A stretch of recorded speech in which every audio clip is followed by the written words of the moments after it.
Largaron.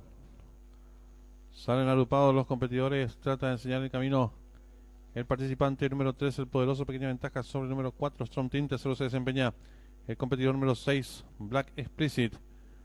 Descontados los primeros metros de la prueba, número 3, el poderoso, cuerpo y medio de ventaja ahora sobre el 7, King Explicit. Tercero se desempeña el número 5, Gurka.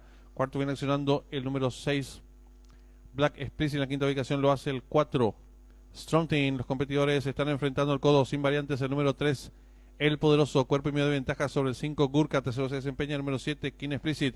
Cuarto viene accionando el 6, Black Explicit. En la quinta ubicación a 4 cuerpos de el número 4, Strong Team. Y los competidores de la quinta carrera se aprestan a hacer el ingreso a la recta final. Últimos 400 metros para el disco número 3, el poderoso.